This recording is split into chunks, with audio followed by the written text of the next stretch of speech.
2 weeks ago, my family and I were crammed into our cluttered den in Willow's End, a town so remote even GPSs sigh when you type its name. Mom was knitting a scarf that looked more like a noose than anything wearable, her hands moving with a nervous rhythm.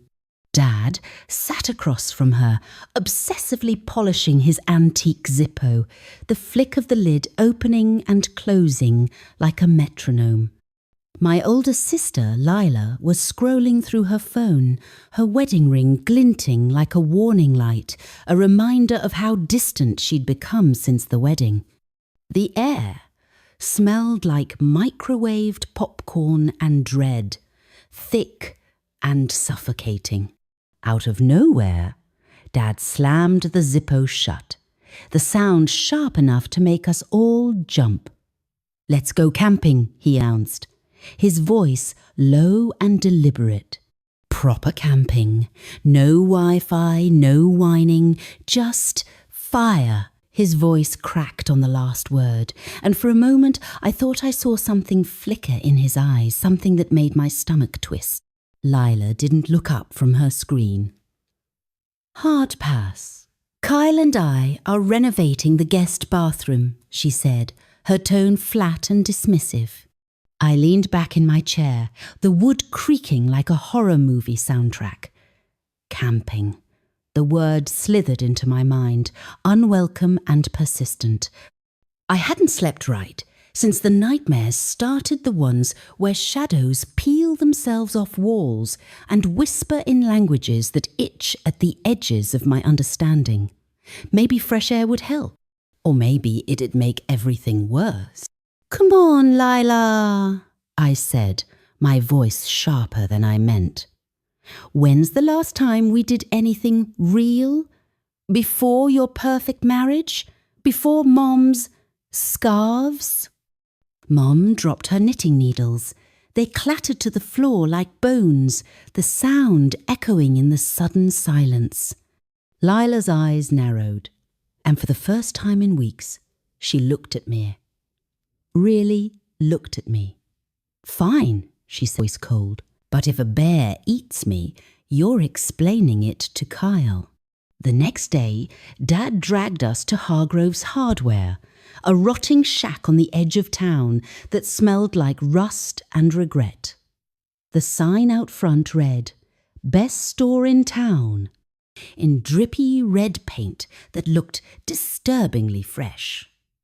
Inside, jars of nails lined the shelves like preserved organs, and the air was thick with the scent of mildew and something faintly metallic. Old Man Hargrove stood behind the counter, his milky eyes tracking us as we entered. "We need gear," Dad barked, his voice too loud for the cramped space. "Tent, lanterns, rope." Hargrove grinned, his teeth yellow and jagged. "Rope, interesting choice," he said, his voice a raspy whisper.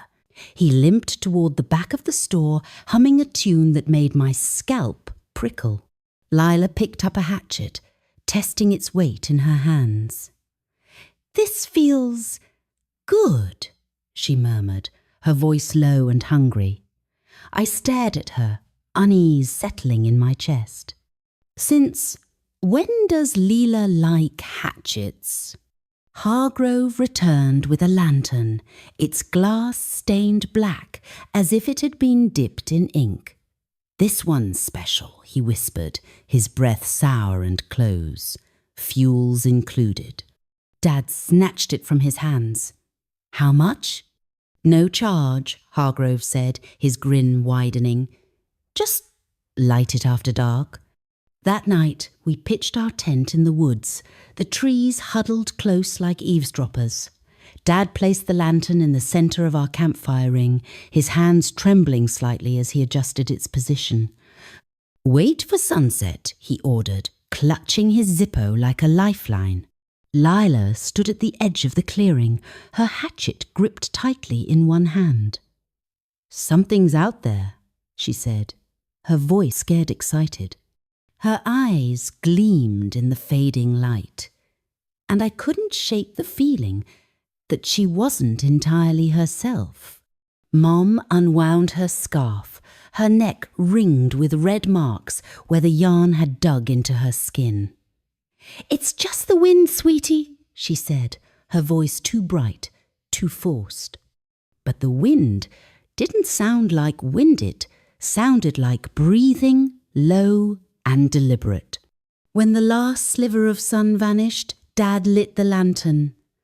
The flame roared to life, blue and hissing, casting jagged shadows that twisted and writhed. Not ours, theirs. "What the hell is that?" I yelled, stumbling back as the shadows began to solidify, their forms gaunt and skeletal, their eyes glowing like embers. The lantern's flame spat a voice, gravelly and wet. 4 souls. Perfect. Lila raised her hatchet, laughing wildly. "I knew it! Kyle said this'd happen!" she screamed, her voice manic and unhinged. Mom screamed as the shadows surged forward, their clawed hands reaching for us. Dad just stood there, staring at the lantern, mesmerized. "Isn't it beautiful?" he whispered, his voice trembling with something like reverence. I grabbed the lantern, its metal scorching my palms. "Blow it out!" I screamed, but Dad tackled me, his Zippo flashing in the dim light. "No, it's mine!" he roared, his eyes wild. The figures lunged. Lila swung her hatchet, slicing through a shadowy throat-black ooze, sprayed her face as she laughed, a sound that chilled me to my core. "Run!" she snarled, but it was too late. The lantern's flame exploded, swallowing the screams, the shadows, the us. When I woke at dawn, the campsite was empty. No tent, no family.